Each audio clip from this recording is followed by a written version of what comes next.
Draw a circle around the Sun large enough to pass beyond Jupiter and reach the neighborhood of Saturn. Now erase every planet inside it. Mercury disappears first, then Venus, Earth, Mars, the asteroid belt, Jupiter, and finally the rings of Saturn. Leave only the circle. According to one of the most repeated numbers in popular astronomy, that circle could mark the visible surface of a single star. Stephenson, 2DFK1, often called Stephenson, 2-18. The quoted radius is about 2,150 times the radius of the Sun. If that estimate is right, the star would extend roughly 10 astronomical units from its center. Its diameter would approach 3 billion kilometers. Light would need hours to travel around it. On a scale diagram, the Sun would become a point beside a red sphere, large enough to occupy much of the planetary system. But no telescope has actually seen that sphere. No image shows a clean stellar rim touching Saturn's orbit. No interferometer has traced a sharp disk and returned the number 2,150. The famous radius comes from a calculation. It begins with light received through one of the most crowded and dust-obscured directions in the Milky Way. It assumes a distance that belongs to a nearby stellar population the object may not belong to. It assigns a temperature to an atmosphere so extended and irregular that different diagnostics can disagree by hundreds of degrees. It then inserts those quantities into a law of thermal radiation and produces a radius. The law is not the weak link. The assumptions are. That distinction changes the entire story. The controversy surrounding Stephenson 2-18 is often described as a dispute over whether one star is a little larger than another. It is deeper than that. The real argument is over whether the phrase largest known star remains scientifically clean at all when the objects being ranked have no rigid surfaces, when their distances are uncertain, when dust redirects their light, and when their apparent size changes with wavelength.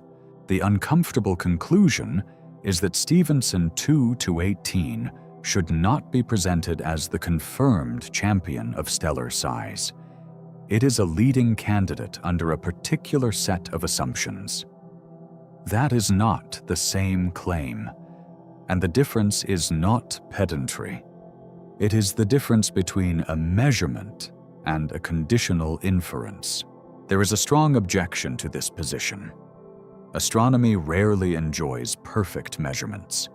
Researchers routinely work with uncertainty, publish best fit values, and compare objects whose properties are inferred rather than touched. The radius of 2,150 solar radii was not invented for a thumbnail. It follows from published estimates of luminosity and temperature using standard physics. Under those inputs, the arithmetic is straightforward. To dismiss the number merely because it is uncertain would be to misunderstand how much of astronomy works. That objection is correct as far as it goes. The number is legitimate as a conditional estimate. The problem begins when the condition disappears from the sentence. If the star lies near the Stephenson 2 complex, if the adopted extinction is appropriate, if the integrated light is assigned correctly between photosphere and circumstellar dust, and if the effective temperature is near 3,200 Kelvin, then the inferred radius is about 2,150 suns. That is a scientifically defensible statement. This is the largest star ever discovered is much harder to defend. The crown demands more than a plausible calculation. It demands that the candidates be measured in comparable ways, that the largest uncertainties be controlled, and that the word radius refer to approximately the same physical boundary for every object in the ranking. At the upper edge of red supergiant evolution, None of those requirements is guaranteed. This is why the star matters even if its record does not survive. Stephenson 2-18 is not merely a giant object hidden behind dust. It is a test of how far an astronomical number can travel from a paper into public culture while shedding the assumptions that gave it meaning. It is also a test of our intuition. We want the universe to keep records the way athletics does. One object, one measurement, one winner. Nature is under no obligation to organize itself that neatly. The story begins in Scutum, a small constellation projected against the dense inner Milky Way. Invisible light, this region is difficult terrain. Interstellar dust absorbs and scatters the shorter wavelengths that human eyes detect. A star can be extraordinarily luminous and still vanish from an optical image if enough dust lies along the line of sight. Infrared radiation passes through that dust more effectively, which is why the stellar populations near the base of the Scutum Centaurus arm emerged through infrared surveys rather than through ordinary photographs. In 1990, Charles Bruce Stephenson reported a compact grouping of heavily reddened stars. The original distance estimate placed the group far deeper in the galaxy than later work would support. That was not carelessness. It reflected the limited information available from a faint, obscured population whose brightest members were difficult to classify. As spectroscopy improved, astronomers recognized the region as one of several remarkable concentrations of red supergiants. The cluster became known as Stephenson 2, or RSGC2. A 2007 study identified more than 24 red supergiants sharing similar radial velocities and derived a kinematic distance of about 5.8 kiloparsecs, with substantial asymmetric uncertainty. That corresponds to roughly 19,000 light-years. The same work inferred that the cluster is young on galactic timescales, around 17 million years old, and massive enough to have produced an unusually rich population of evolved massive stars. Yet the object now famous as Stephenson 2-18 was troublesome from the beginning.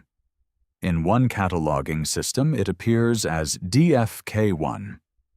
In another, it acquired the number 18 from a looser grouping southwest of the cluster core.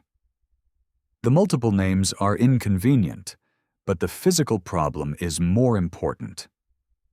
The star is exceptionally bright in the infrared, unusually late in spectral type, offset from the densest part of the cluster, and kinematically different from the secure members. The cluster's well-established stars gather around a line-of-sight velocity close to 109 kilometers per second in one widely used analysis. DFK1 has been reported near 89 kilometers per second. A difference of about 20 kilometers per second is not a minor scatter for a compact stellar cluster. Bound members are normally expected to share a much narrower velocity range.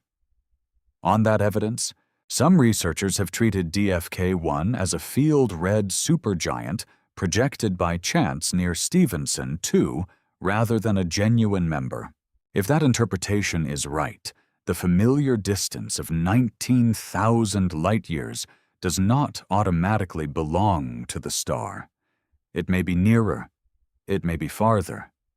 It could lie within the same broad galactic structure without sharing the cluster's exact distance. And because inferred luminosity scales with the square of distance, uncertainty in location becomes uncertainty in every dramatic claim that follows. This is the first fracture beneath the record. The star's celebrated size is attached to a distance that was never measured directly for the star itself.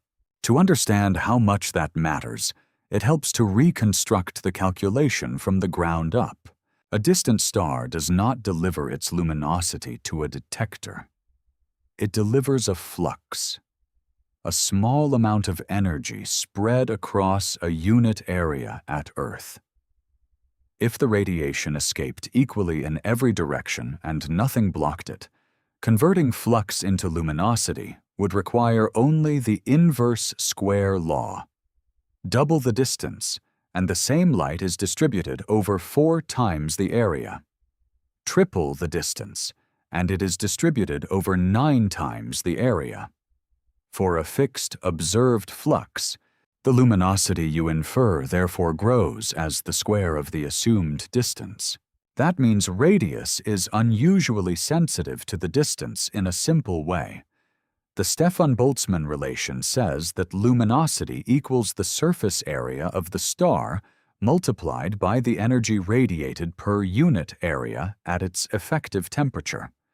Rearranged, the radius is proportional to the square root of luminosity and inversely proportional to the square of temperature. Since luminosity itself is proportional to distance squared, the derived radius is approximately proportional to distance. If the distance estimate is 20% too large, the radius is about 20% too large before temperature and dust are considered. If the star is only half as far away as assumed, its inferred radius is roughly cut in half. This direct dependence is why cluster membership is not a side issue. It is the measuring stick. Kinematic distances are useful, especially in obscured regions where optical parallax is unavailable. Astronomers measure how quickly a group of stars moves toward or away from us and compare that velocity with a model of galactic rotation. The method can place a population within the spiral structure of the Milky Way, but it is not a geometric ruler. Gas motions, streaming along spiral arms, uncertainty in the galaxy's rotation curve, and the near-far ambiguity in some directions all introduce systematic error.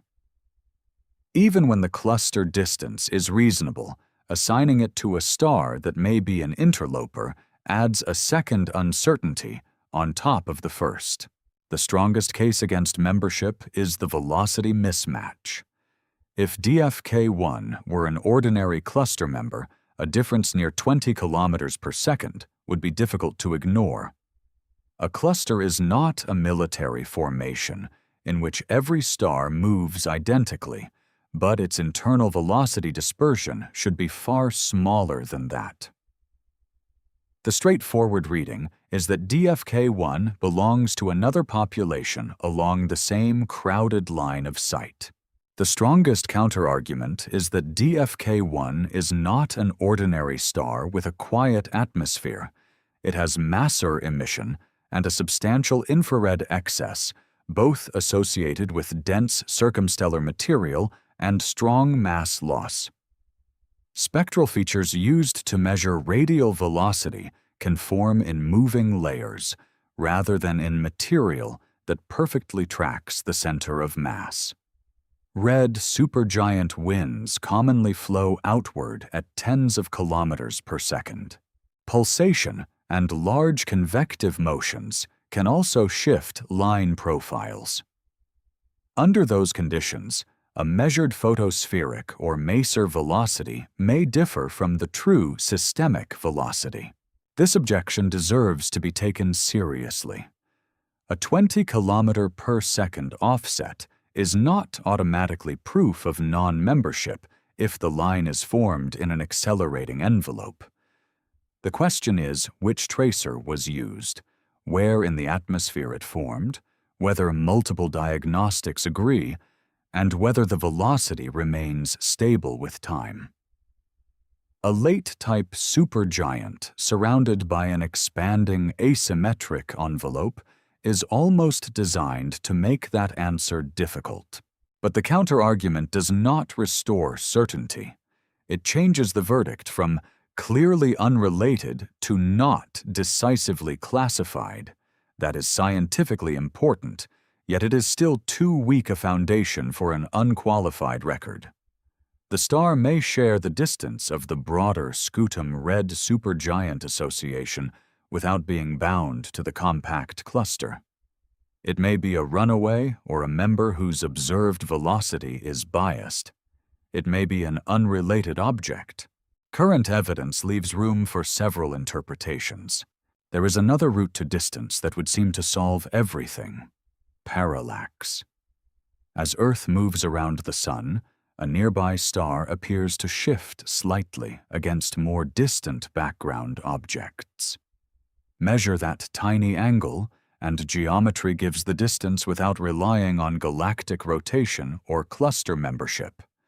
The Gaia mission has transformed stellar astronomy by measuring parallaxes and motions for an enormous fraction of the Milky Way. DFK-1 is a poor target for Gaia's greatest strength. It is extremely faint at optical wavelengths because the line of sight is heavily extinguished. It is also red, variable, and likely surrounded by structure that can move the apparent center of light. For a compact, stable point source, Gaia can locate the photocenter with exquisite precision. For a huge convective star whose surface brightness is patchy and whose circumstellar environment contributes unevenly, the photocenter can wander. Even a formal parallax in a catalog must therefore be treated with caution if the astrometric solution is noisy or the source violates the assumptions behind a single-star point source model. Radioastrometry of masers offers a possible alternative. Water or silicon monoxide maser spots around a red supergiant can be bright and compact enough for very long baseline interferometry. Repeated observations can track the annual parallax of those spots with remarkable precision, as has been done for other massive stars. Yet masers are not nailed to a rigid surface. They arise in moving clumps. A successful distance measurement requires separating the common parallax from the internal motions of the masing gas. It is demanding, but it is one of the clearest paths toward an independent distance for an obscured object such as DFK-1. Until such a measurement exists, every luminosity assigned to the star is conditional. The published range makes that visible. One estimate based on limited mid-infrared fluxes and an adopted distance near 5.5 kiloparsecs gave a luminosity around 90,000 suns. Later work using a broader spectral energy distribution and dust modeling produced a value near 440,000 suns.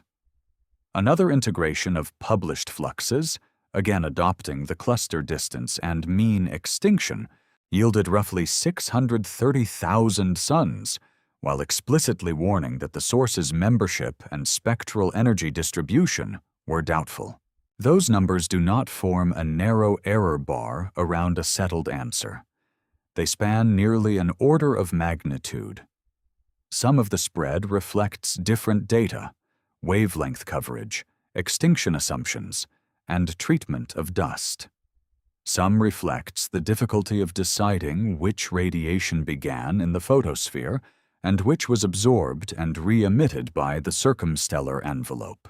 The largest number is not automatically the best because it includes more light. The smallest is not automatically safer because it may miss energy outside the measured bands. Each result answers a slightly different modeling question. The famous radius of 2,150 solar radii emerges from the combination of a luminosity near 440,000 suns and an effective temperature around 3,200 Kelvin. Insert those values into the Stefan-Boltzmann relation, and the result follows.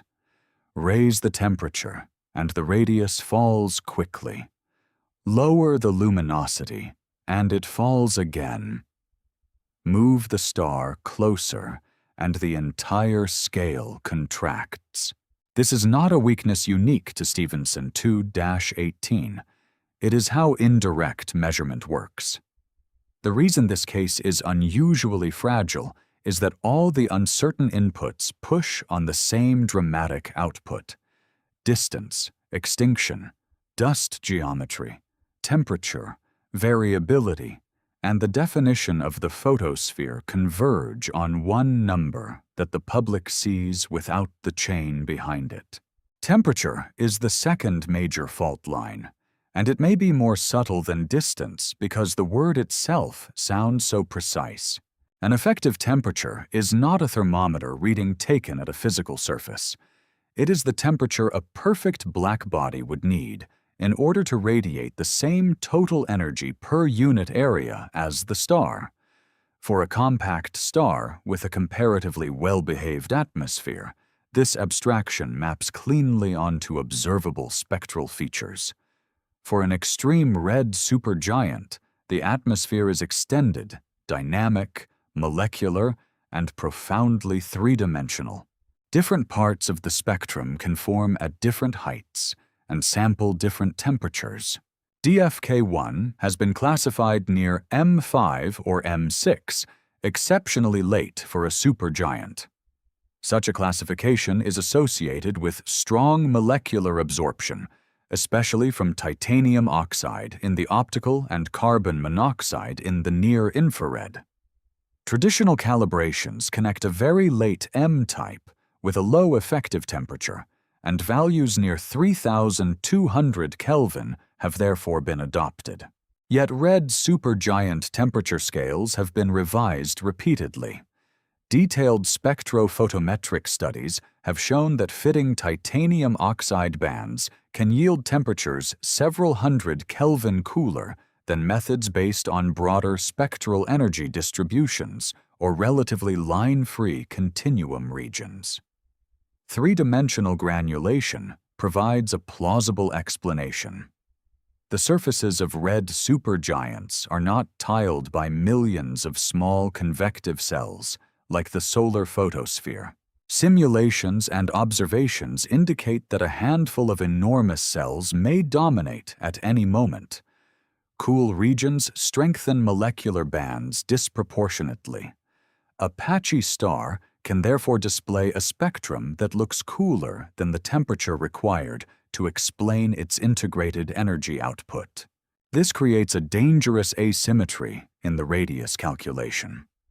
Temperature enters to the fourth power in the luminosity relation and to the second power in the denominator of the radius. A modest temperature revision can have a large effect. Keep the luminosity fixed at 440,000 suns. At 3,200 Kelvin, the derived radius is close to 2,150 solar radii. At 3,500 Kelvin, it drops to roughly 1,800. At 3,800 Kelvin, it falls toward 1,500. The star remains immense in every case, but the difference between well beyond Saturn and near the region between Jupiter and Saturn can emerge from a temperature shift small enough to hide inside the known systematic difficulty of red supergiant atmospheres. There is no guarantee that the hotter value is correct. Late molecular features are real, and a star undergoing extreme mass loss may genuinely possess very cool outer layers. The point is not to replace one confident number with another. It is to recognize that the atmosphere does not supply a single unambiguous temperature to every observing method.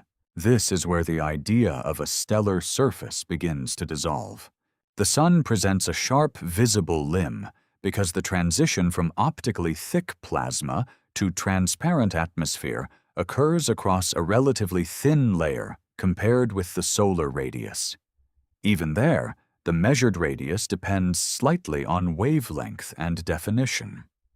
In a red supergiant, the scale height is much larger, gravity is weaker, molecules form high above the continuum-producing layers, and dust may condense farther out. The object can appear larger in molecular bands than in nearby continuum windows. Interferometric observations of VY Canis Majoris, for example, found that its apparent diameter increased in water and carbon monoxide bands compared with a near-continuum channel. By isolating the continuum and fitting an atmosphere model, researchers derived a Rosalind mean photospheric radius around 1,420 solar radii. The molecular atmosphere extended well beyond it. Which of those boundaries is the radius of the star? There is a conventional answer. Stellar models often define the radius at a layer where the Rosalind mean optical depth reaches a specified value, commonly near 2/3. That convention is physically useful because it marks approximately where continuum radiation escapes, but it is not a material shell. Move to a wavelength with strong molecular opacity, and the optical depth surface shifts outward. Observe through a dust-sensitive band, and the apparent emitting region can grow again. The radius is therefore not arbitrary, but neither is it unique in the way the radius of a metal sphere is unique. For DFK1, the complication is amplified because there is no direct interferometric measurement separating the continuum photosphere from the molecular and dusty environment. Its radius is inferred from total luminosity and effective temperature, both modeled across a signal that includes circumstellar processing. The calculation produces the radius of an equivalent radiating sphere. That is a meaningful physical quantity. It may not coincide with the outermost glowing gas, the dust formation zone, the strongest molecular layer, or the size an image at a particular infrared wavelength would show. This distinction matters when popular comparisons place the star inside the solar system. Saying that its radius is 10 astronomical units invites the picture of a rigid wall of fire at Saturn's orbit. A more accurate picture would be a layered, changing atmosphere. The continuum-forming region might lie at one scale. Molecular opacity could make the star appear larger in selected bands. A wind of gas and dust would extend much farther. There would be no single moment when a hypothetical spacecraft crossed a geometric boundary labeled surface. That does not mean the outer atmosphere is harmless. The source text often imagines that a traveler could pass through these layers and barely notice them because the density is low. Density alone is a poor guide to danger. A red supergiant photosphere is tenuous compared with terrestrial matter, but it is hot, luminous, turbulent, and filled with radiation. A spacecraft approaching the continuum-forming layers would be overwhelmed by thermal flux long before gas pressure resembled an ordinary atmosphere. Dust grains in the wind would absorb and re-radiate intense infrared energy. Charged particles, shocks, magnetic fields, and convective flows would make the environment destructive even where the number of particles per cubic centimeter remained far below sea-level air. Nor is it safe to assign a current mass of 30 or 50 suns simply because the radius is extreme. The secure members of the Stephenson 2 population have been associated with initial masses in the broad range expected for red supergiants in a roughly 10 to 20 million-year-old environment, with different studies emphasizing a complex association rather than a single perfectly coeval cluster. DFK-1's initial and present mass are not directly known. If it is not a member, cluster age constraints may not apply at all. A massive star can lose several solar masses before and during the red supergiant phase. The most responsible description is therefore qualitative. It is an evolved massive star if the supergiant classification is correct. with a very extended atmosphere and evidence for substantial mass loss. The surface gravity can still be very low. For any plausible red supergiant mass spread across a radius of more than 1,000 suns, gravitational acceleration at the photosphere is tiny compared with the sun's. But low surface gravity does not mean atoms simply evaporate thermally into space. The escape speed can remain tens or more than 100 kilometers per second, depending on the assumed mass and radius, much faster than the random thermal speed of heavy atmospheric particles. Red supergiant winds are thought to require a chain of processes: convection and pulsation lift material, molecules and dust form in cooler regions, and radiation transfers momentum to the newly formed grains, which drag gas outward. Magnetic activity and shocks may contribute. No single mechanism yet explains every observed outflow. This is one of the places where Stephenson 2-18 becomes more scientifically interesting than its ranking. A huge inferred radius, late spectral type, massor activity, and infrared excess all point toward an atmosphere near the extreme end of red supergiant behavior. Whether the continuum radius is 2,150 suns or considerably smaller, the star appears to be losing the clean separation between photosphere and wind. Its identity is not a static sphere. It is a mass loss system. The infrared excess is the next clue, and also the next source of ambiguity. A bare stellar photosphere produces a predictable distribution of radiation across wavelength. A cool star emits much of its energy in the red and infrared, but its spectrum still has a characteristic shape. When astronomers observe more mid-infrared radiation than the photosphere alone can explain, the usual interpretation is warm circumstellar dust. Grains absorb shorter wavelength stellar photons and re-emit that energy at longer wavelengths. The star becomes wrapped in a second radiating structure made from material it has expelled. DFK-1 has been detected in massor surveys and is associated with strong infrared emission. Those observations support the view that it is not a normal, lightly mass-losing red supergiant. The surrounding material matters in at least 3 ways. First, dust removes light from the direct line of sight. Correcting for that extinction requires a model of grain composition, size distribution, and geometry. Interstellar dust between Earth and Scutum is already substantial. Circumstellar dust adds a local contribution that may follow a different extinction law. Treat the two as one uniform screen, and the correction may be wrong. Second, the dust returns absorbed energy in the infrared. A complete bolometric luminosity should include that re-radiated energy because it originally came from the star. But integrating it correctly requires knowing which infrared emission belongs to DFK-1, how much is contaminated by nearby sources, and whether the dust radiates symmetrically. In a crowded galactic field, the telescope beam can include more than the intended object, particularly at longer wavelengths where angular resolution is poorer. Third, geometry can make the radiation field anisotropic. A spherical shell sends reprocessed light in a relatively predictable way.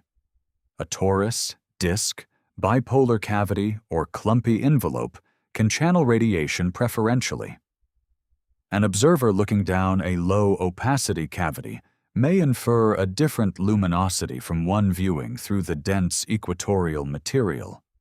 The total energy remains conserved, but the flux received along one direction no longer represents a simple fraction of an isotropic output. WOH G64 in the Large Magellanic Cloud demonstrates how consequential this can be. Earlier interpretations placed it among the most enormous red supergiants known. Interferometric and spectroscopic work revealed a highly structured dusty environment, including torus-like geometry, and revised treatments produced a radius near 1,540 solar radii, rather than the more extreme values sometimes quoted before. More recent observations have complicated the story again. One team argued that the system underwent a rapid transition toward a warmer yellow hypergiant state and identified a hot companion. Another team, using spectra obtained through late 2025, continued to detect titanium oxide absorption and argued that a red supergiant component remained present.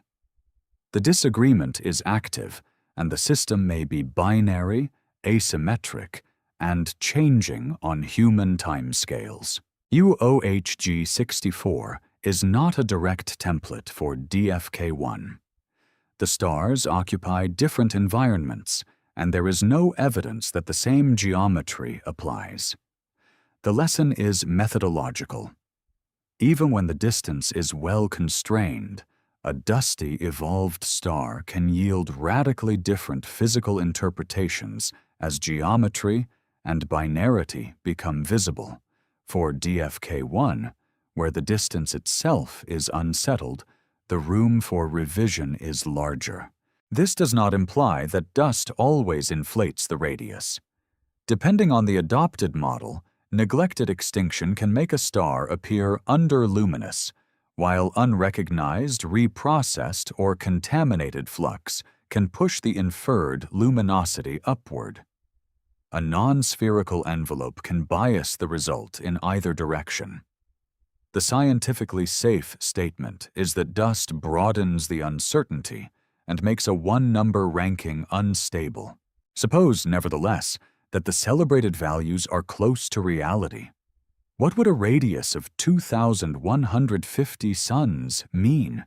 The solar radius is about 696,000 kilometers. Multiplying by 2,150 gives roughly 1.5 billion kilometers, close to 10 times the mean Earth-Sun distance. Saturn's semi-major axis is about 9.6 astronomical units. So a star with a continuum radius near 10 astronomical units, placed at the Sun's position without changing anything else, would reach approximately to Saturn's orbit. Because both Saturn's orbit and a red supergiant atmosphere are extended rather than razor-thin, the exact phrase, "swallow Saturn," is more theatrical than precise. But the comparison is broadly correct for the headline estimate. Its volume would scale as the cube of its radius. A sphere 2,150 times the Sun's radius has nearly 10 billion times the Sun's volume. That does not mean it contains 10 billion suns worth of matter. It means 10 billion solar volume spheres could be packed into the same geometric volume if the packing problem and boundaries were ignored. The actual star would be vastly less dense on average than the Sun. Even that comparison can mislead. Most of the volume lies in the outer envelope, where density is low. Stellar mass is concentrated much more strongly toward the center. If a red supergiant has, for example, a mass of only a few tens of suns at most, but a volume billions of times greater, its mean density can be millions or billions of times lower than the Sun's. Yet mean density blends the dense core with the diffuse envelope and describes neither region well. The central layers remain hot and compact enough for advanced nuclear burning. The outer layers occupy enormous space, while containing a comparatively small fraction of the mass. Light provides a cleaner intuition. The circumference of a sphere with a radius near 1.5 billion kilometers is about 9.4 billion kilometers. Light would take a little under 9 hours to travel that distance in vacuum. That image is useful because it does not require pretending the surface is solid. The scale itself is real.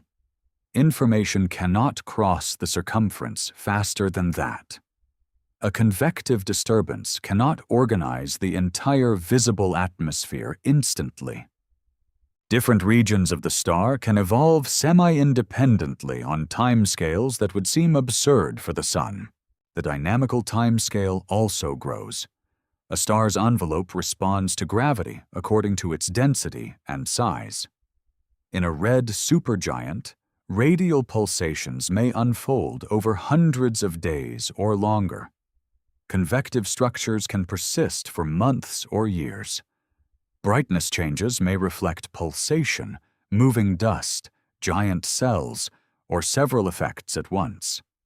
There is no single clock governing the outer atmosphere. This is why a snapshot radius should never be treated as eternal. Even if an interferometer could resolve DFK1 cleanly tomorrow, the measured diameter could vary with wavelength and time. The star might expand and contract. A dust cloud could alter the apparent shape. A molecular layer could thicken. A bright convective region could shift the photocenter. A rigorous result would need not one image, but a campaign. At this point, the strongest defender of the record can make a fair argument. Every star is variable at some level. Every measurement has a convention. The Sun's radius is wavelength-dependent, too. Yet astronomers still quote solar radii, compare stellar diameters, and build evolutionary models. If 2,150 solar radii is the best published estimate for DFK1 under reasonable assumptions, why not call it the largest known star while adding a caveat? Because the phrase best published estimate hides a comparability problem.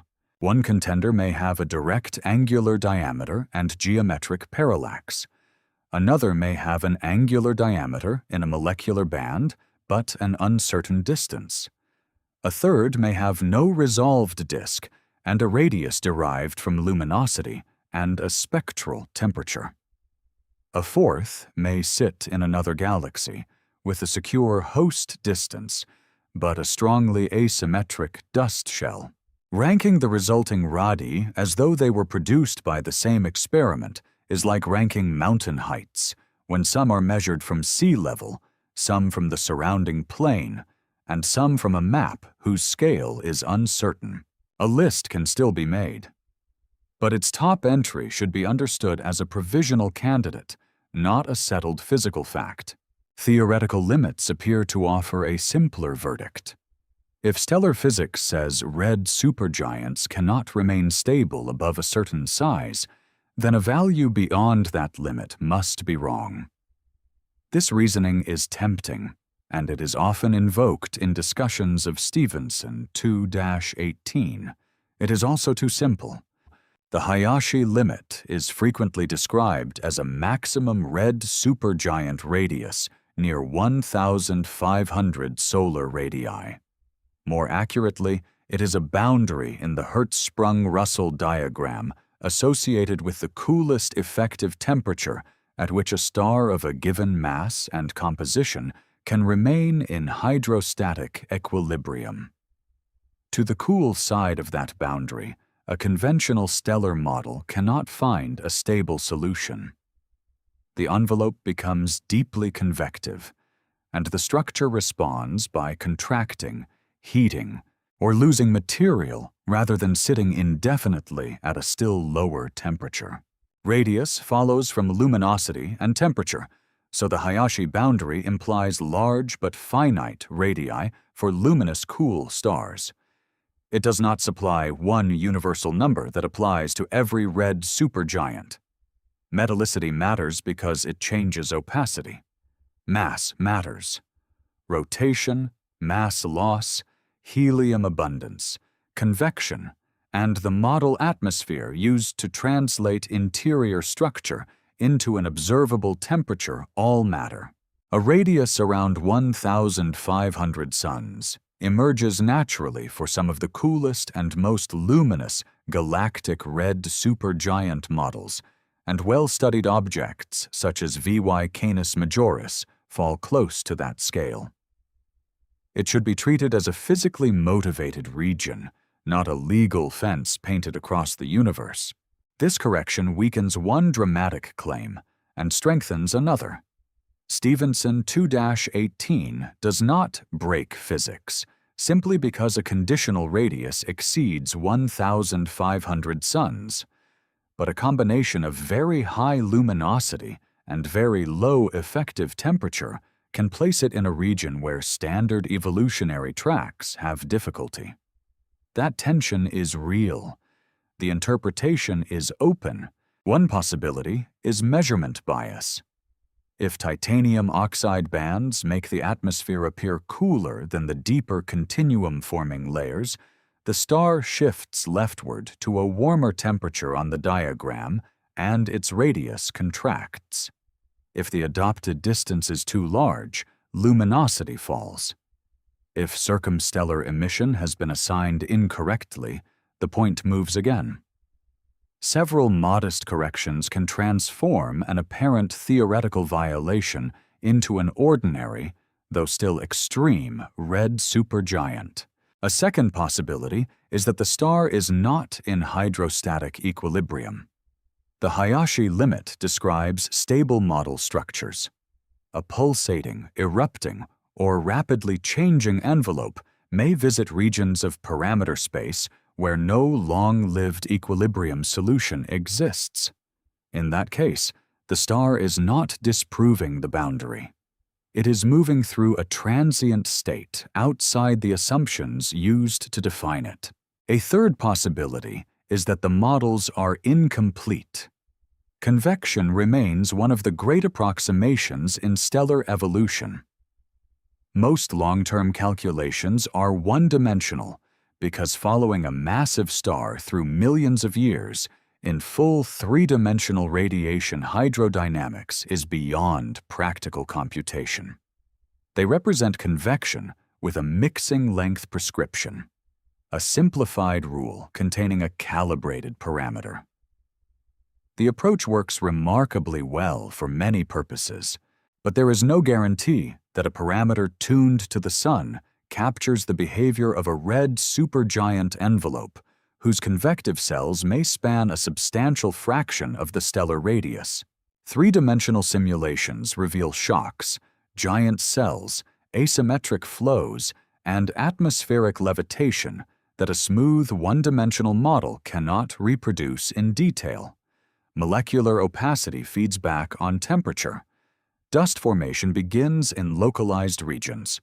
Rotation or a companion can distort the envelope. A star near the stability boundary may therefore be more irregular and extended than a standard track predicts without requiring a failure of thermodynamics. The best counterargument is that invoking missing physics can become an escape route from any inconvenient observation. Models are imperfect, but they are not arbitrary. The Hayashi boundary arises from robust properties of convective envelopes and opacity, not merely from one adjustable number. Across many stellar populations, the coolest supergiants occupy a limited region of the diagram. The empirical scarcity of extremely luminous, extremely cool stars, the phenomenon associated with the Humphreys-Davidson upper luminosity boundary, also suggests that nature prevents massive stars from remaining in that corner for long. When one uncertain object lands beyond both theoretical expectations and the observed population, the simplest explanation is often that its parameters are wrong. That is the strongest case against the headline radius. It combines several independent warning signs: disputed membership, a velocity offset, a peculiar spectral energy distribution, a very late temperature diagnostic, a dust-rich environment, and a radius above the range occupied by better constrained examples. No single warning proves an overestimate. Together they make skepticism rational. Still, skepticism is not measurement. It cannot tell us whether the true radius is 1,800 suns, 1,400, 1,000, or something else. A theoretical preference should not be substituted for data. Forcing every observation onto an existing track would be as unscientific as declaring every tension a revolution. The honest position occupies the difficult middle. The 2,150 value is plausible only under contested assumptions, while the actual radius remains insufficiently constrained. The Humphreys-Davidson limit deserves similar care. It is an empirical pattern, not a simple line that no star can cross for even a moment. Very luminous stars become increasingly unstable as radiation pressure approaches the ability of gravity to retain the envelope. They may undergo strong winds, eruptions, or blue ward evolution. The upper right region of the Hertzsprung-Russell diagram is sparsely populated because cool, highly luminous configurations are short-lived or difficult to sustain, but binaries, transient eruptions, orientation, and circumstellar reprocessing can place observed systems in unusual locations. WOH G64's ongoing debate shows exactly how a star can appear to move across categories as its spectrum, dust, and companion contribution change. For Stephenson 2-18, theory therefore acts as a pressure test. It asks whether the inferred combination of luminosity and temperature can be reconciled with a stable red supergiant. It does not issue a verdict by itself. This matters because popular astronomy often reverses the logic. It begins with the extreme number, notices that the number exceeds a theoretical expectation, and concludes that the star is even more extraordinary because it violates the limit. In real science, conflict with theory is not automatically a badge of authenticity. It is a reason to inspect every link in the measurement chain. Extraordinary parameters can reveal new physics, but they can also reveal an unrecognized foreground object, a bad extinction correction, a blended source, a non-spherical dust shell, or a temperature diagnostic formed in the wrong atmospheric layer. The difference between those possibilities is the entire scientific problem. The history of other giant star candidates shows why that inspection matters, but it also warns against turning revision into a law of nature. VY Canis Majoris was once assigned sizes above 2,000 solar radii. Improved radio parallax reduced its distance, while near-infrared interferometry isolated a continuum-forming layer from the more extended water and carbon monoxide atmosphere. The resulting radius, about 1,420 solar radii, with an uncertainty near 120, remains extraordinary. The star was not transformed into something ordinary. The measurement was transformed from a broad, dust-contaminated estimate into a more carefully defined photospheric radius. That distinction is more important than the downward movement. The revision succeeded because two difficult quantities became better controlled: distance and angular diameter. Radiomasers supplied a geometric parallax. Interferometry supplied spatial information across wavelength. The star could be placed on a scale that did not depend entirely on an assumed association or on converting a late spectral type into a temperature. WOH G64 offers a different advantage. It lies in the Large Magellanic Cloud, whose distance is far better constrained than the distance to an isolated obscured star in the Milky Way. yet the object remains difficult because its circumstellar environment is asymmetric and because its spectrum has changed. Knowing the distance does not solve dust geometry, temperature diagnostics, binarity, or the definition of the radiating surface. Recent teams have reached opposing interpretations of whether the cool red supergiant component has transformed, remained present beneath a changing continuum, or is being reshaped by interaction with a companion. The case is valuable precisely because it prevents a simple moral. Better distance narrows one uncertainty while exposing the others. Betelgeuse, much closer than either object, demonstrates that proximity does not eliminate atmospheric ambiguity. Its disk can be resolved, its surface can be mapped, and its brightness has been watched for generations. Yet its radius depends on the adopted distance and on which atmospheric layer an observation traces. Its great dimming in 2019 and 2020 was interpreted through a combination of surface cooling and newly formed dust, not as a simple global contraction. A nearby red supergiant can still change apparent size, brightness, and color because its photosphere and circumstellar environment are dynamic. UY Scuti is often used as a cautionary tale in the opposite direction. For years, a radius near 1,700 solar radii circulated widely. Later distance estimates, including Gaia-based work, encouraged substantially smaller values in some analyses. But very large variable stars are challenging astrometric targets, and not every catalog parallax should be treated as a final geometric truth. The responsible lesson is not that Gaia simply cut the star in half. It is that radius rankings can pivot on distant solutions whose systematics must be examined source by source. An ML Cygni and other heavily obscured hypergiant candidates display the same pattern of method dependence.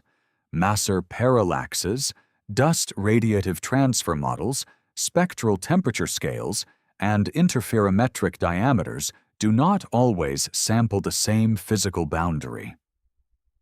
Published radii can span wide ranges without any author making an elementary mistake. They are often measuring different layers with different assumptions, a claim that every extreme star estimate always moves downward would therefore be unjustified. Improved observations can revise a value upward, downward, or sideways into a different category. What history supports is a narrower statement. The most spectacular early numbers rarely remain untouched once distance, geometry, and atmospheric structure are measured independently. That is enough to make Stephenson 218's crown unstable. Consider what a fair ranking would require. First, each candidate would need a well-constrained distance, preferably geometric. Second, observers would need multi-wavelength angular diameters capable of separating continuum photosphere, molecular layers, and dust emission. Third, the measurements would need to account for variability, because an extreme supergiant may not have the same radius at every phase. Fourth, the adopted radius convention would need to be consistent, perhaps a Rosalind mean photospheric radius derived through comparable atmosphere models. Fifth, binary contamination and asymmetric circumstellar emission would need to be assessed. No current catalog satisfies all those conditions for every candidate. The phrase largest known star is therefore shorthand for largest radius estimate among a heterogeneous set of poorly comparable evolved stars. That sentence is less memorable, but it is closer to the truth. The counter-argument returns. Public language always simplifies. We call Everest the highest mountain even though one can rank mountains by elevation above sea level, distance from Earth's center, or height above the surrounding base. We call a star the largest using the best convention available. A caveat in the description may be enough. The analogy is useful because it reveals the missing condition. Everest's height above sea level is measured with a common reference surface and modern surveying. Competing mountains are not assigned heights by unrelated physical models with uncertain scale factors. If one candidate's sea level were unknown by 50%, the crown would be suspended. Stephenson 2-18 does not need to be expelled from the list.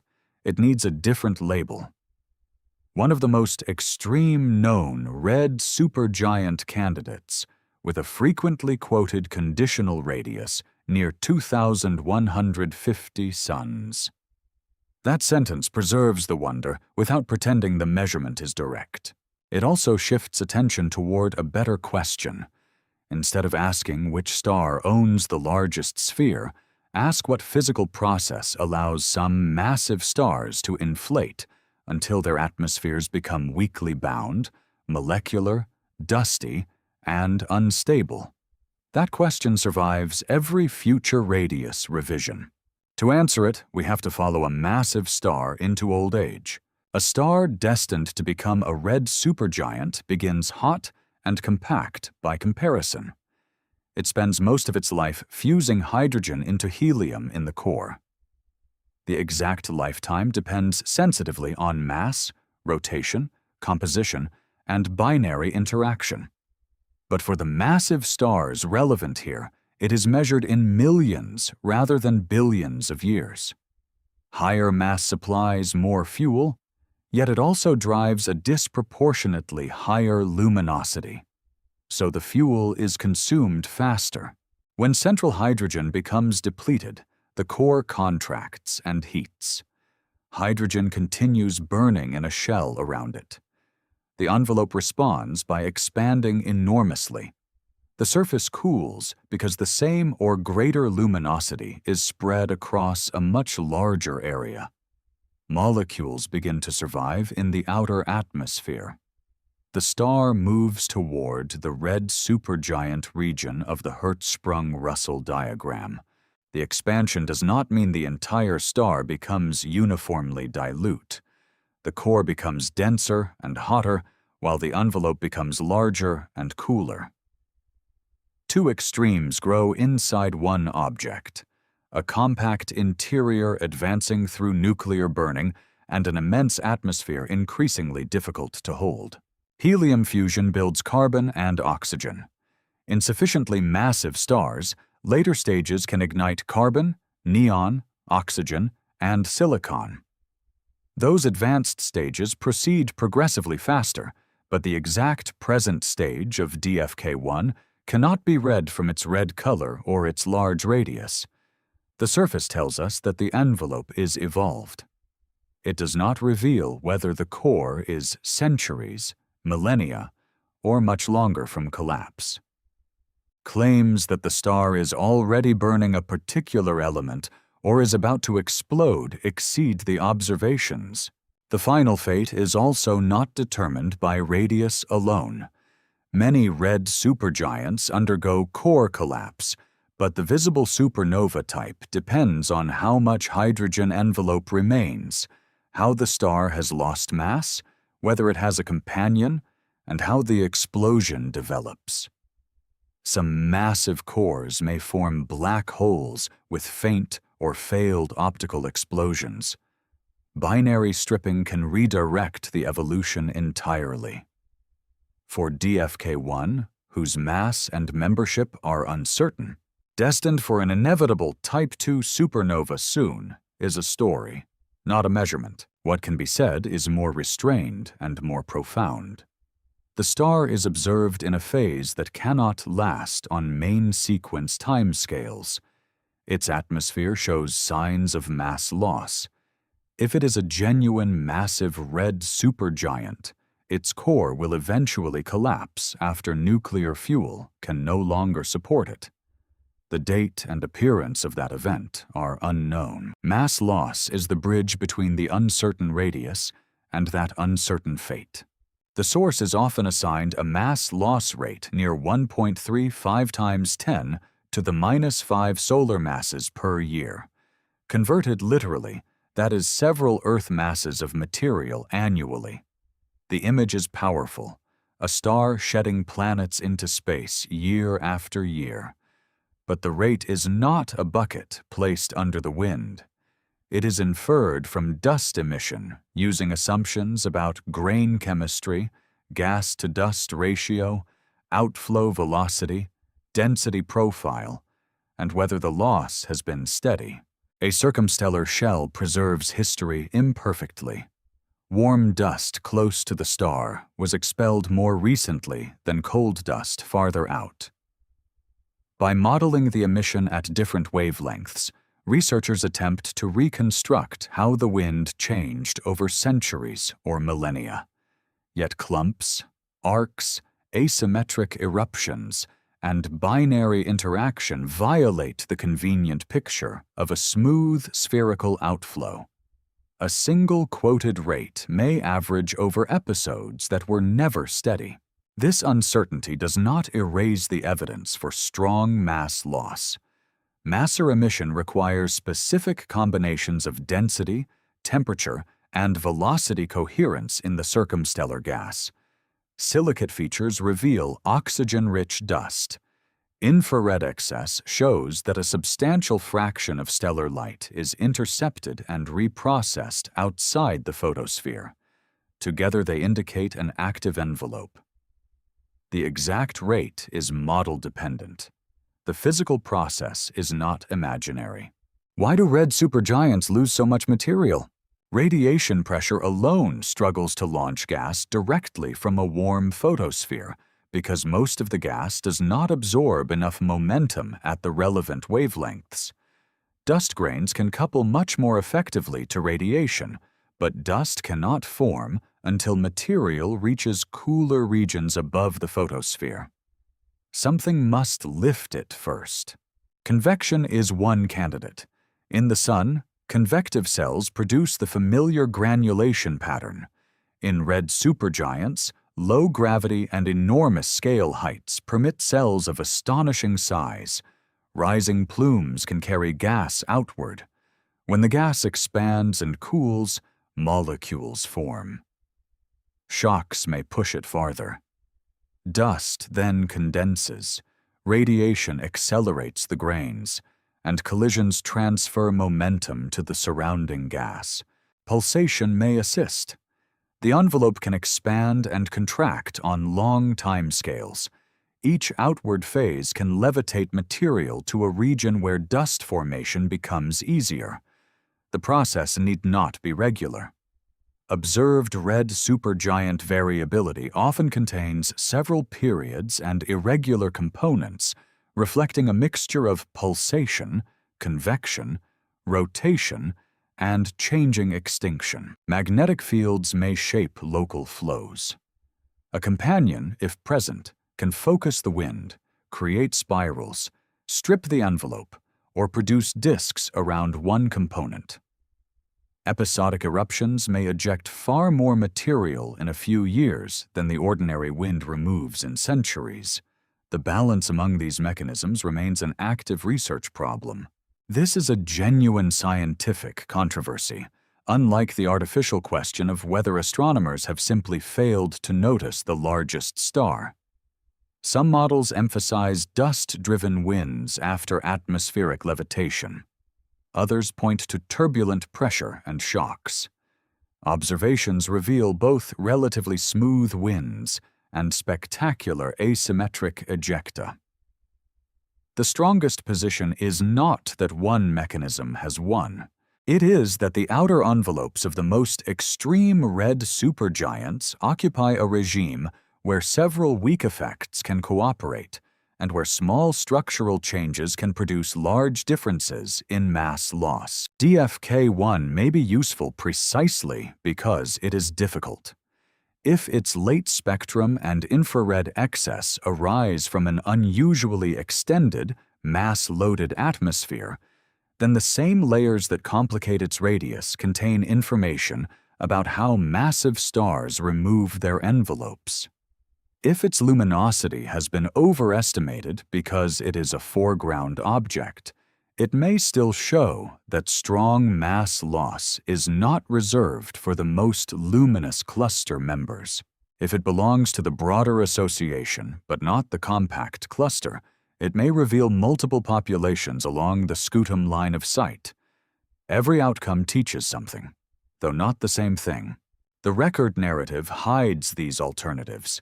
It asks only whether the number is bigger than the number assigned to another star. Science asks which physical model can reproduce the spectrum, flux, velocity field, variability, and circumstellar geometry simultaneously. That is a much harder standard. Imagine two models. In the first, DFK1 lies near 5.8 kiloparsecs, shares the broader Stephenson 2 environment, radiates several 100,000 times the sun's luminosity, and has a genuinely cool effective temperature. Its enormous radius is real, perhaps near the famous value. The velocity offset comes from atmospheric dynamics. The star occupies a transient, unstable corner of red supergiant evolution and is losing mass intensely. In the second, DFK1 is a nearer-field supergiant. Its apparent infrared brightness is partly shaped by circumstellar dust. Its true luminosity is closer to the lower published estimates. Its effective temperature is warmer than the late molecular spectrum implies. Its continuum radius is still large, perhaps around 1,000 solar radii, but it is no record holder and no theoretical anomaly. Both models can explain parts of the evidence. The first explains why the star is so bright and why the outflow appears extreme. It must explain the velocity mismatch, the peculiar energy distribution, and the tension with stable stellar models. The second explains those tensions more naturally. It must explain why the star appears in the same heavily populated massive star region and why its circumstellar properties are so dramatic despite the lower luminosity. There are intermediate models as well. The star could lie at roughly the same distance as the association without being gravitationally bound to the cluster. Its temperature could vary. A companion could contaminate some spectral regions. The dust could be clumpy rather than spherical. The velocity could combine systemic motion with outflow. The true answer may not resemble either clean extreme. This is what a real counterargument looks like. It does not say that uncertainty makes all interpretations equal. Evidence can favor one model, but it acknowledges why a careful researcher might retain the large radius hypothesis and why another might reject the record. The disagreement is not between wonder and skepticism. It is between different ways of weighting imperfect measurements. The next decisive observation would not be another calculation using the same assumptions. It would break the chain at an independent link. A geometric parallax from radiomassers could anchor the distance. The measurement would need repeated epochs and a model for internal maser motions, but it could remove the dependence on cluster membership. If the distance lands near 6 kiloparsecs, the high luminosity interpretation becomes harder to dismiss. If it is substantially smaller, the headline radius contracts almost in proportion. A robust systemic radial velocity could clarify membership. That requires spectral lines formed deep enough to avoid the accelerating wind, observed over time to separate pulsation from center of mass motion. Comparing several atomic and molecular tracers would reveal where line shifts arise. chemical abundances could add another clue. Stars born together should share broadly similar metallicity patterns, although measuring abundances in a cool, crowded, molecular spectrum is technically difficult. Interferometry could attack the radius more directly. The challenge is angular scale. A radius near 10 astronomical units at a distance near 5.8 kiloparsecs corresponds to a diameter of only a few milliarc seconds. Long baseline infrared arrays can reach that regime for bright targets, but heavy extinction, atmospheric complexity, and the need to isolate continuum windows make the observation demanding. Success would provide visibilities and closure phases rather than a simple photograph. Atmosphere models would still be required, yet the result would constrain the size and asymmetry far more directly than luminosity temperature inference alone. Multi-wavelength interferometry would be even more valuable. If the star appears larger in molecular bands than in nearby continuum, observers could map the separation between photosphere and extended atmosphere. Mid-infrared measurements could locate warm dust. Radio observations could trace masers and molecular outflows on larger scales. The radius would become a layered profile instead of a single sphere. Time matters too. One epoch could catch the star at a large pulsation phase or during a dust event. Repeated measurements over years would show whether the continuum diameter changes, whether the photocenter wanders, whether the outflow is symmetric, and whether the spectral type tracks real temperature or only molecular opacity. The most revealing result may be that no single number survives. A layered answer would be less convenient for comparison charts, but more faithful to the object. At optical depth near 2/3 in a chosen mean opacity, the continuum photosphere might have one radius. Titanium oxide bands might become opaque farther out. Water and carbon monoxide layers could extend beyond that. Dust could begin at several stellar radii. Maser zones might occupy still larger shells. A detached arc from an older eruption could lie thousands of astronomical units away.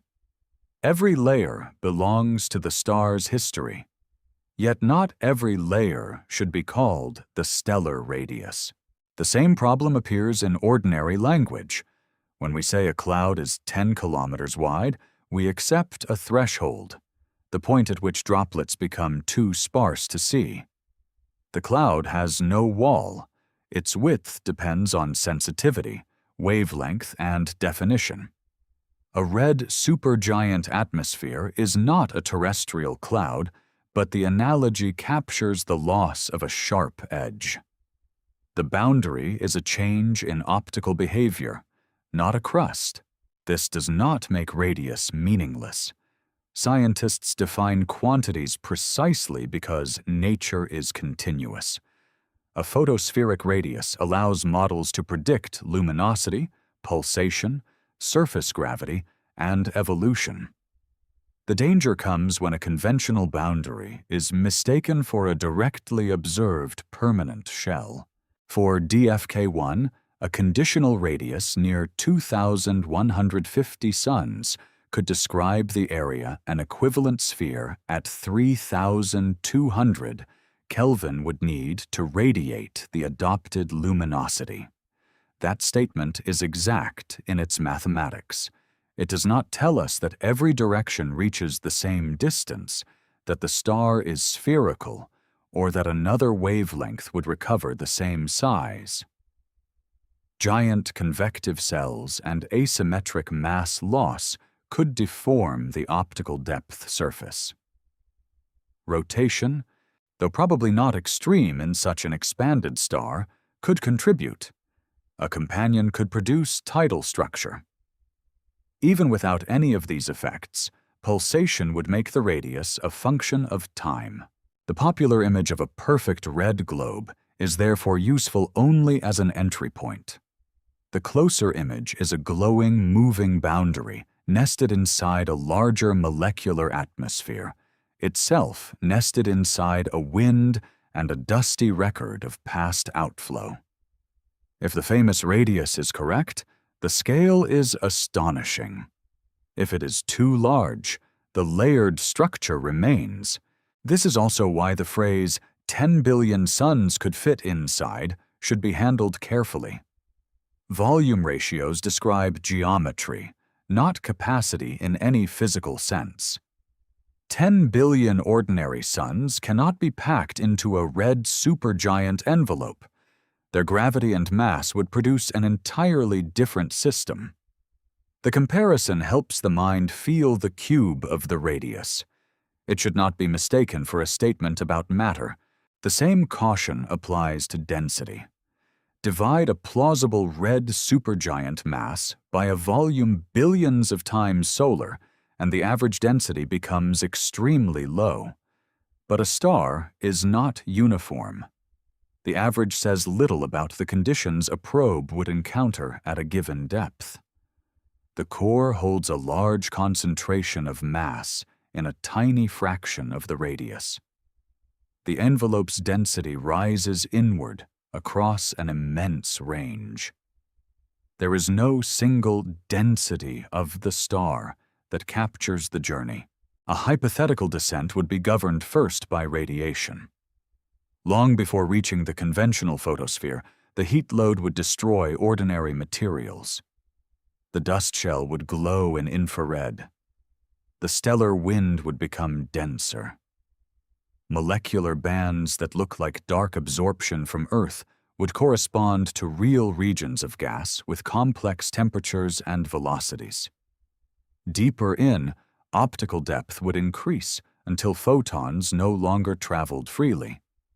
The spacecraft would not strike a surface. It would lose the ability to radiate heat away, be ionized, and become part of the plasma. This scene is more unsettling than a hard wall because it removes the comforting distinction between outside and inside.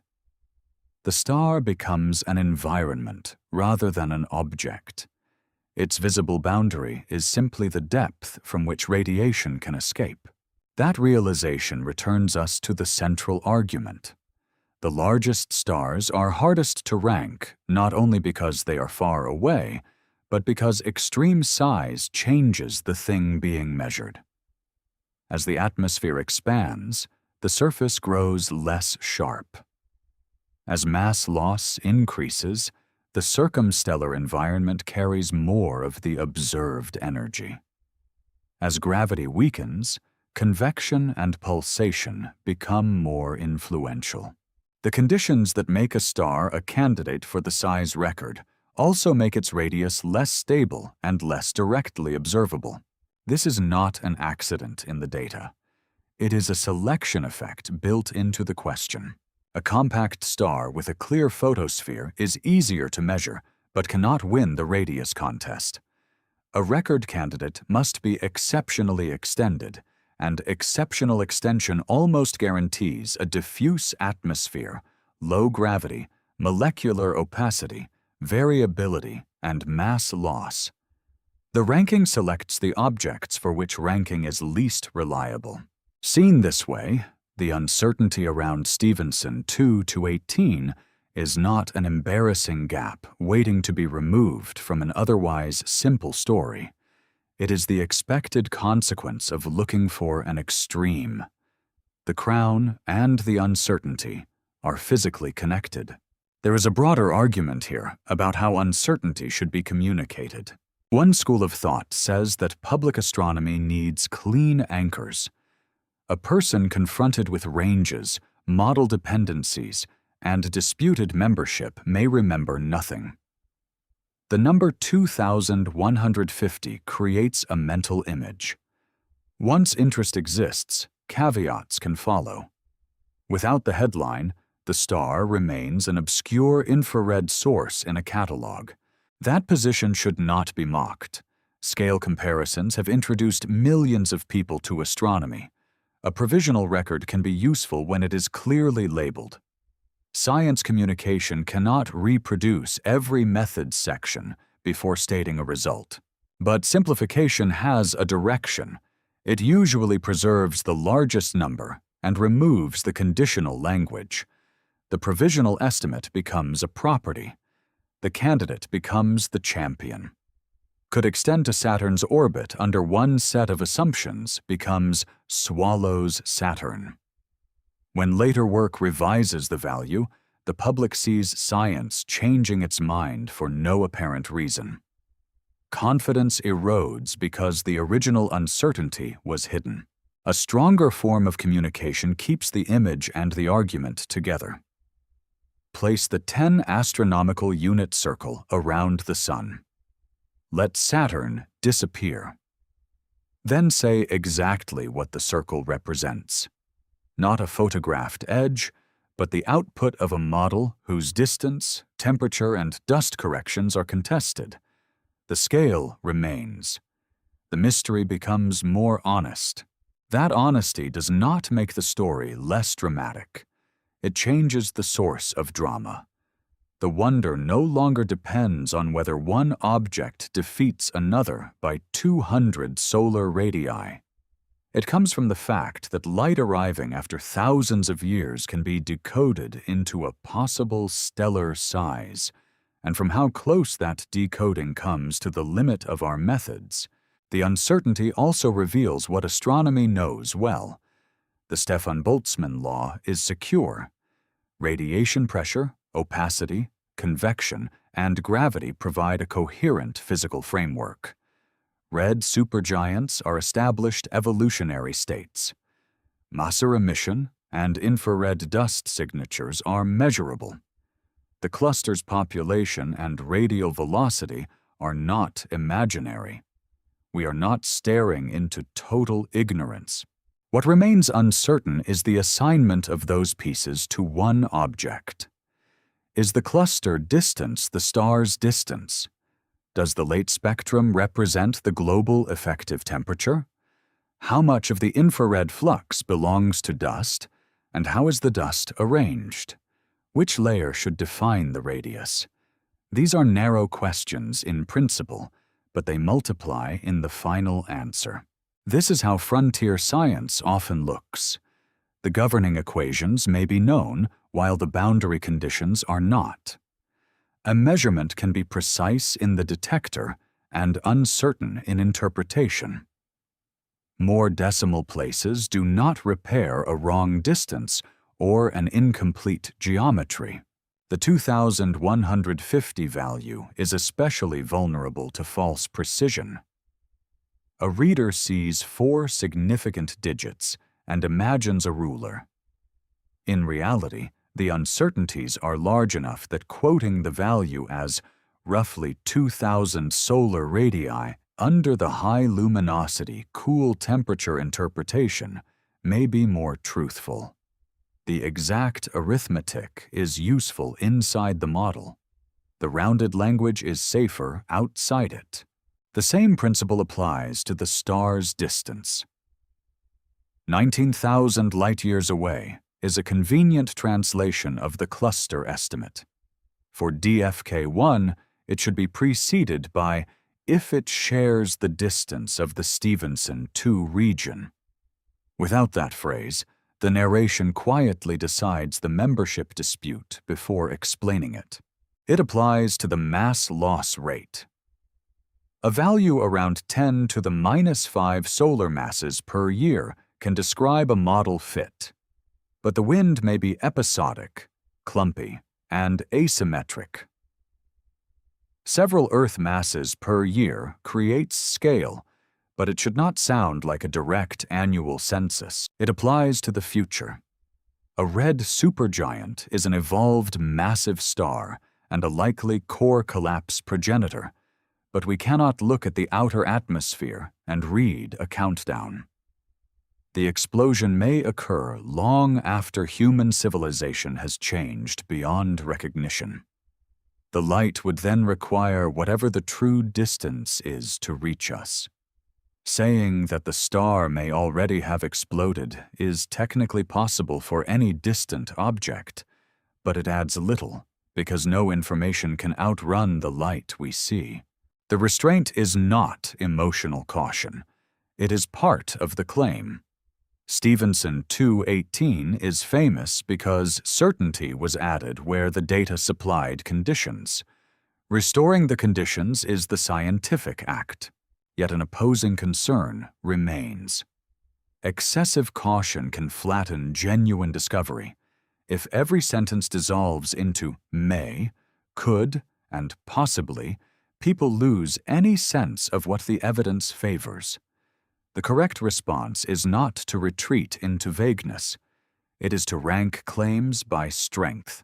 The star is a real infrared source with a very late supergiant-like spectrum. That is strong. It shows circumstellar maser and dust signatures associated with mass loss. That is strong. It lies near the Stephenson 2 red supergiant concentration on the sky. That is strong. Its radial velocity differs from the cluster mean by about 20 kilometers per second in published work. That is strong. The interpretation of that difference as non-membership is plausible, but not conclusive. The adoption of the cluster distance is therefore conditional. The high luminosity and 2,150 solar radius estimate are conditional on that adoption and on temperature and extinction choices. The claim that it is the largest known star is weaker still because it adds comparison across heterogeneous measurements. This hierarchy permits a stance. We do not have to pretend every possibility is equally likely. The accumulation of warning signs makes the unqualified record claim scientifically poor. At the same time, the evidence does not justify declaring the star small or irrelevant. The most defensible conclusion is asymmetric. Confidence that the object is extreme is high. Confidence in the exact radius and the crown is low. Suppose the distance is finally measured, and the large value survives. That outcome would be extraordinary, but not for the reason most comparison videos suggest. A geometric distance near the Stephenson 2 value would secure the high luminosity scale. If multi-wavelength interferometry then found a continuum radius close to 2,000 solar radii, the star would become one of the clearest tests of red supergiant atmosphere models. The challenge would be to reproduce its temperature, pulsation, mass loss, and stability without hiding behind uncertain inputs. Researchers would ask whether the envelope is temporarily inflated, whether turbulent pressure contributes more than standard models assume, whether opacity in cool molecular layers shifts the effective photosphere, and whether binary interaction is supplying energy or angular momentum. The result would not prove that the Hayashi limit is false. It would refine where the boundary lies for a particular mass, composition, and dynamical state. It might show that the object is spending a short time outside the region occupied by steady one-dimensional models. It could force evolutionary calculations to connect interior structure more realistically to three-dimensional atmospheres and winds. If, instead, the distance is smaller and the radius falls toward 1,000 or 1,500 suns, that would not reduce the observation to an error correction. It would show how a field star projected against a massive association acquired a borrowed distance. It would help calibrate the failure modes of kinematic membership in crowded galactic sightlines. It would also provide a less luminous red supergiant with surprisingly strong circumstellar activity, useful for testing whether extreme mass loss depends only on luminosity or can be triggered by episodic dynamics, binarity, or evolutionary state. If the distance remains large but the temperature proves warmer, the lesson would shift toward atmosphere diagnostics. The late M classification would then describe cool molecular layers rather than the global energy-emitting surface. This would reinforce the growing evidence that titanium oxide-based temperatures can be systematically low in the most structured red supergiant atmospheres. If the dust geometry turns out to be highly asymmetric, the star could join WOH G64 and VY Canis Majoris as evidence that the final lives of massive stars are rarely spherical. A torus, bipolar flow, or clumpy arcs would alter how we infer luminosity and how the eventual circumstellar environment shapes a supernova. Dense material close to a collapsing star can transform the spectrum and light curve of the explosion. The wind is not merely debris. It becomes part of the future event. Every possible resolution is scientifically valuable. Only one of them preserves the clean crown, and even then the crown remains less interesting than the physics that supports it. There is another reason to resist the phrase, largest star in the universe. We have not surveyed the universe for stellar radii. We have sampled a fraction of the Milky Way and nearby galaxies with strong observational biases. Dust hides cool, luminous stars in our own galaxy. Crowding limits measurements in distant galaxies. The most expanded phases are brief. A star could enter and leave an extreme state between surveys. Even if DFK-1 were confirmed as the largest currently characterized star, it would be the largest in a catalog, not necessarily the largest that exists. The distinction resembles the difference between oldest person ever verified and oldest person who ever lived. Records belong to observations. Nature includes what we have not observed. The word known should carry that humility, but in practice it often disappears. Largest known candidate under current assumptions is shortened to largest star. The universe is made to sound fully ranked. The Milky Way alone contains hundreds of billions of stars. The red supergiant phase occupies a tiny fraction of a massive star's life. The most bloated episodes may be shorter still. We are observing a sparse temporal sample through uneven dust and limited instruments. A hidden object on the far side of the galaxy could be larger. A star in another galaxy could exceed every galactic candidate, but be unresolved. A transient envelope might reach an extreme radius for only decades. This uncertainty is not permission to imagine arbitrarily large stars. Stellar structure imposes severe constraints. A cool envelope cannot expand without limit while remaining gravitationally and thermally organized. Increasing luminosity strengthens radiation pressure and mass loss. Lowering temperature changes opacity and convection. At some point, the star sheds, contracts, or changes evolutionary state. The known candidates clustering around radii of roughly 1,000 to 1,500 suns, with more extreme values carrying greater uncertainty, is not coincidence. It reflects a real physical frontier. Stephenson 2-18 may sit at that frontier. The question is which side of it the star occupies, and whether our current map places it correctly. What makes the object unsettling is not that it is a monster beyond physics. It is that it lives where several definitions begin to fail at once.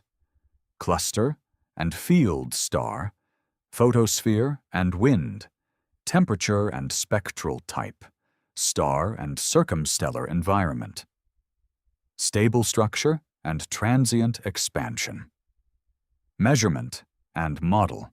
A simple record tries to force all of those boundaries into one number.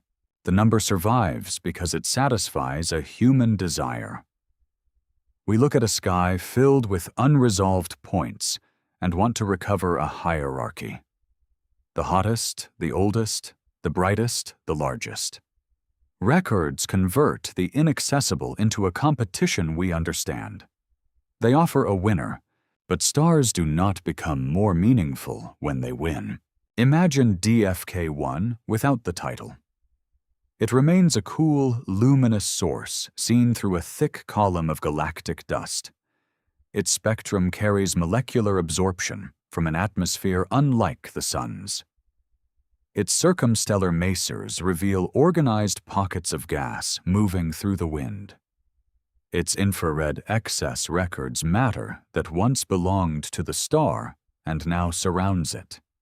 Its velocity refuses to fit comfortably with the population nearby. Its brightness permits radically different luminosities depending on distance and extinction. It is a complicated object before radius enters the story. Now restore the radius, but treat it as a hypothesis rather than a trophy. A high luminosity model asks the star to spread an immense radiating area across a region approaching Saturn's orbit. The atmosphere must remain cool, luminous, convective, and only weakly bound. Material must rise through shocks and giant cells, form molecules, condense dust, and escape. The wind must carry away the envelope while the interior continues to evolve. The structure may be temporary, it may be asymmetric. It may not possess one stable radius from year to year. That is not a diminished picture. It is more alive than the perfect sphere. The star's future is hidden from us by both distance and ignorance. If it shares the cluster distance, the light reaching Earth now began its journey around 19,000 years ago. We see an ancient state of the object, not its present condition. It may have changed since those photons departed. It could still be a red supergiant. It could have moved to a warmer phase. It could eventually undergo core collapse. We cannot choose among those possibilities by appealing to travel time alone.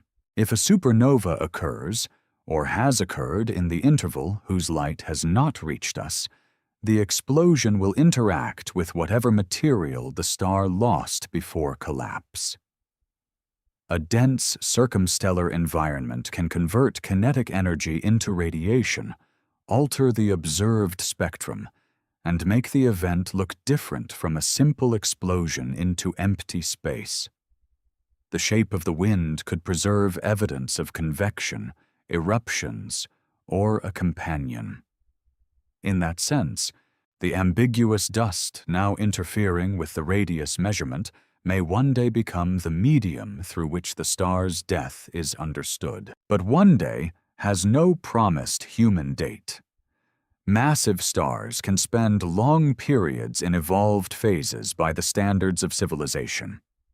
Surface appearance does not reveal the exact core clock. Any claim that DFK1 is about to explode is an emotional translation of astronomically late, not a prediction. The best ending for this story is therefore not an explosion. It is an observation that has not yet been made. Picture a network of radio telescopes returning to the source over several years. Tiny maser spots shift against distant quasars. Most of their motion comes from the wind, but superimposed on it is a shared annual ellipse caused by Earth's orbit. The geometry yields a distance. No cluster assumption is required.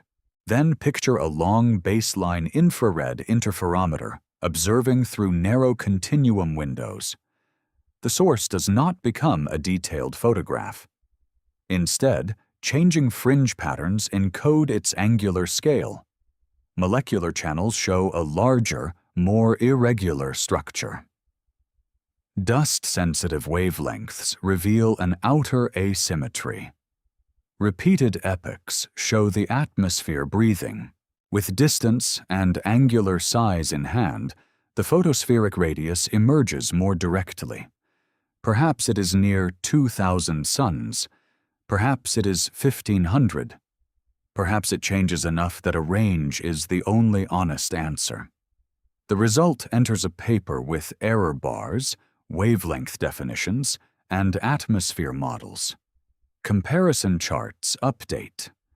A new candidate moves to the top, or no candidate is granted a permanent top position. Whatever the number, the crucial achievement will be that the measurement has changed type.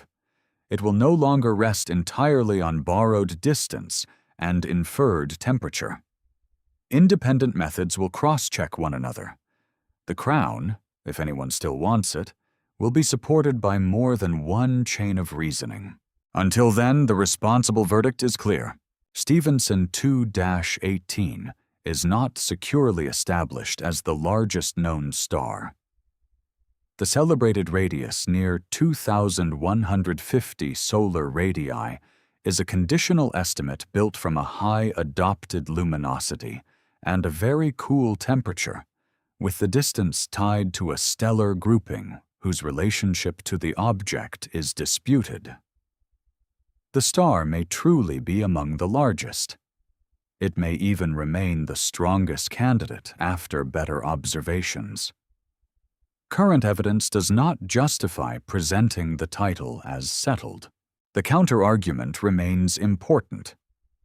Conditional does not mean worthless. The published inputs are not random. The Stefan-Boltzmann calculation is sound, and the star's extreme infrared properties make a very large radius plausible. A cautious astronomer can retain the high radius model while demanding better data.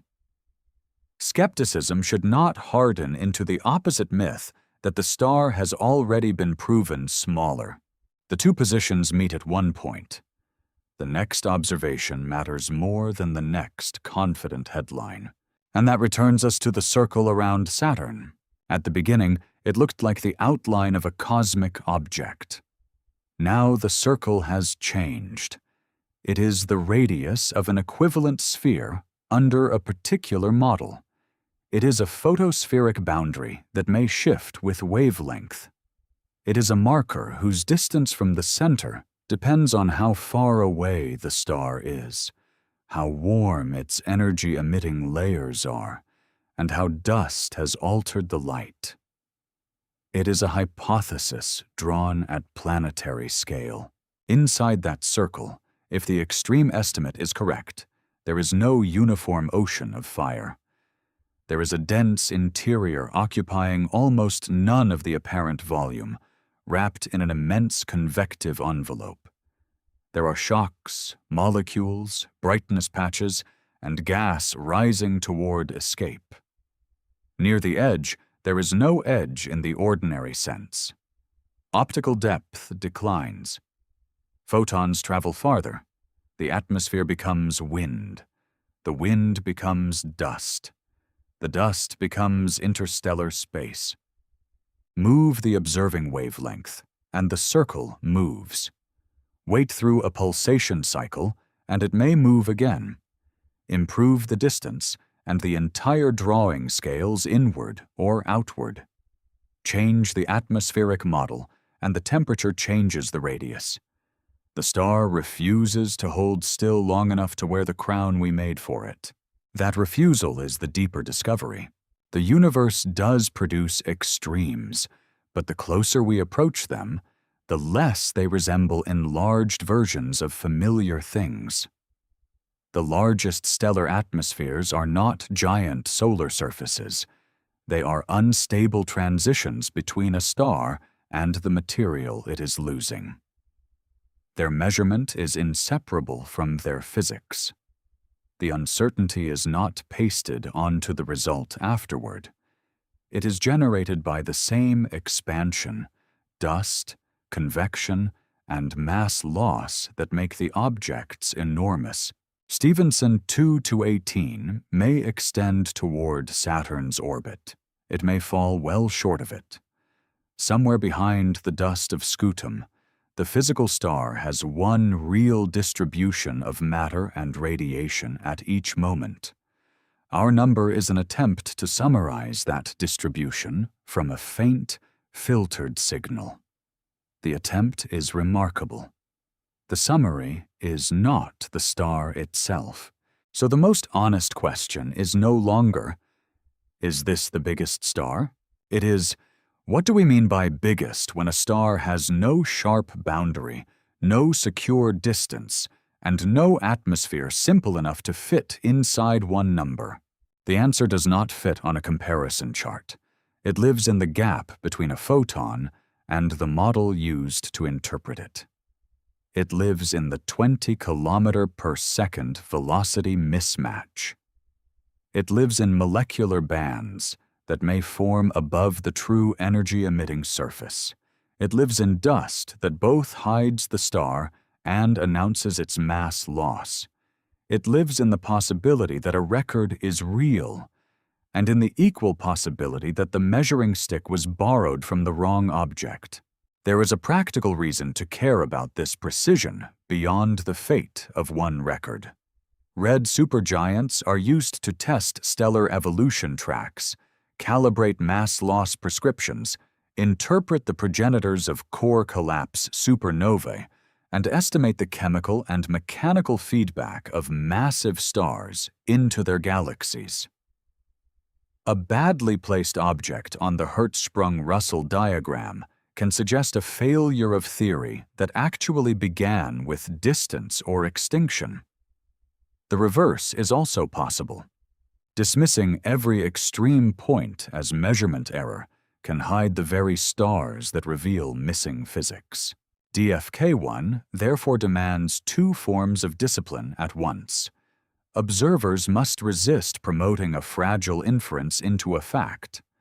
Theorists must resist using an expected boundary to erase an inconvenient observation. The star should neither be crowned too early nor forced to shrink because a model prefers it. Independent measurements must decide. That balance is easy to praise and difficult to practice. Dramatic values attract telescope proposals, headlines, and public attention. Conservative values fit existing populations more comfortably. Both pressures can shape which assumptions feel natural. The defense against them is not the absence of judgment, but transparency. State the adopted distance. Identify the temperature diagnostic. Describe the dust model. Report the alternative solutions, and separate the measured flux from the inferred luminosity and radius. When those layers are visible, disagreement becomes productive. One team can argue that the velocity offset indicates a field star. Another can argue that outflow biases the spectral lines. A third can search for a radio parallax. The controversy generates tests. When the layers are hidden, disagreement collapses into a contest between believers and skeptics over a number neither side measured directly. Stephenson 2-18 deserves better than that. It deserves to be treated as an astrophysical problem rather than a piece of trivia. Its uncertain scale is not a reason to look away. It is a reason to look with more instruments, at more wavelengths, over more time. Far beyond the reach of optical sight, DFK1 continues to send infrared light through the Milky Way. The photons carry no label saying cluster member or foreground star. They carry no radius. They carry spectra, flux, polarization, timing, and motion. The rest is inference. That is not a failure of science. It is science at its most exposed, powerful enough to estimate the scale of an atmosphere across thousands of light years, disciplined enough to admit when the estimate is not a verdict. The circle around Saturn remains on the page, but now it is drawn with a dotted line.